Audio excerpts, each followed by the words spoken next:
ಎಲ್ರಿಗೂ ನಮಸ್ಕಾರ. ನಾವು ನಮ್ಮ ಫ್ಯಾಮಿಲಿ ಟ್ರಿಪ್ ಆಗಿ ಮೊನ್ನೆ ಮಾಡಿದ್ವಿ.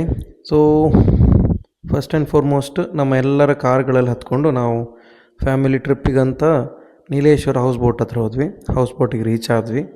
ಎಲ್ಲರೂ ಎಂಟ್ರಾದ್ವಿ ಹೌಸ್ ಬೋಟಿಗೆ. ಎಂಟ್ರಾಗುವಾಗ ಕಸಿನ್ಸ್ ಎಲ್ಲ ಮೇಲೆ ಹತ್ತಿದ್ರು ಹೋಸಿ ಬೋಟ್ ನಮ್ಮ ಮೇಲೆ. ಇಲ್ಲಿ ನೋಡಿ ಅಣ್ಣ ಡ್ರೈವ್ ಮಾಡ್ತಾ ಇದ್ದಾನೆ, ತುಂಬ ಸ್ಪೀಡಲ್ಲಿ ಹೋಗ್ತಾ ಇದ್ದಾರೆ. ಅಮ್ಮ ಒಂದು ಸೈಡಲ್ಲಿ ನೋಡಿದರೆ ಸಾಂಗ್ ಹೇಳ್ತಾ ಇದ್ದಾರೆ. ಅದರೆಡೆಗೆ ನಾನು ಕೂಡ ಒಂದು ಸಾಂಗ್ ಆಡಿದೆ, ಎಲ್ಲರೂ ಕೂಡ ಹಾಡ್ತಾ ಇದ್ದಾರೆ. ಅದರೊಟ್ಟಿಗೆ ಅಕ್ಕ ಕೂಡ ಒಂದು ಸಾಂಗ್ ಆಡಿದ್ಲು.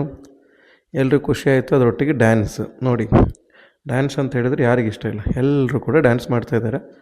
ಸೊ ನನಗೆ ಹೆದರಿಕೆ ಆಗ್ದೊಂದೇ ಬೋಟು ನೀರಿನಲ್ಲಿ ಮುಳುಗದ ಭಾಗ್ಯ, ಅಷ್ಟು ಡ್ಯಾನ್ಸ್ ಮಾಡ್ತಾಯಿದ್ರು.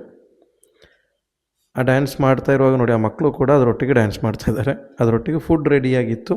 ಸೊ ಸೆಕೆಂಡ್ ಫ್ಲೋರಲ್ಲಿ ನಮಗೆ ಫುಡ್ ಇತ್ತು. ನಮ್ಮ ಕೇರಳ ಸ್ಟೈಲಲ್ಲಿ ಫುಡ್ ನಾವು ತಿಂದ್ವಿ. ಅದಾದ ನಂತರ ಪುನಃ ಡ್ಯಾನ್ಸ್ ಸ್ಟಾರ್ಟ್ ಮಾಡಿದ್ವಿ. ಗೊತ್ತಿಲ್ಲ ಎಲ್ಲಿಂದ ಎನರ್ಜಿ ಬಂತು ಅಂಥೇಳಿ. ಸೊ ಒಟ್ಟು ರಾಶಿ ಡ್ಯಾನ್ಸ್ ಮಾಡ್ತಾ ಇದ್ವಿ. ನೋಡಿ ಅಣ್ಣನ ಮಗ ಡ್ಯಾನ್ಸ್ ಮಾಡ್ತಿದ್ದಾನೆ, ನೋಡಿ ಎಲ್ಲ ಕಸಿನ್ಸ್ ಡ್ಯಾನ್ಸ್ ಮಾಡ್ತಿದ್ದಾರೆ. ಅದರೊಟ್ಟಿಗೆ ನಾನು ಕೂಡ ಸ್ಟೆಪ್ ಹಾಕಿದೆ. ಸ್ವಲ್ಪ ತುಂಬ ಮೈಂಡ್ ತುಂಬಾ ಫ್ರೀ ಆಯಿತು. ಮಾವ ಸ್ಟೆಪ್ ಹಾಕ್ತಾಯಿದ್ದಾರೆ.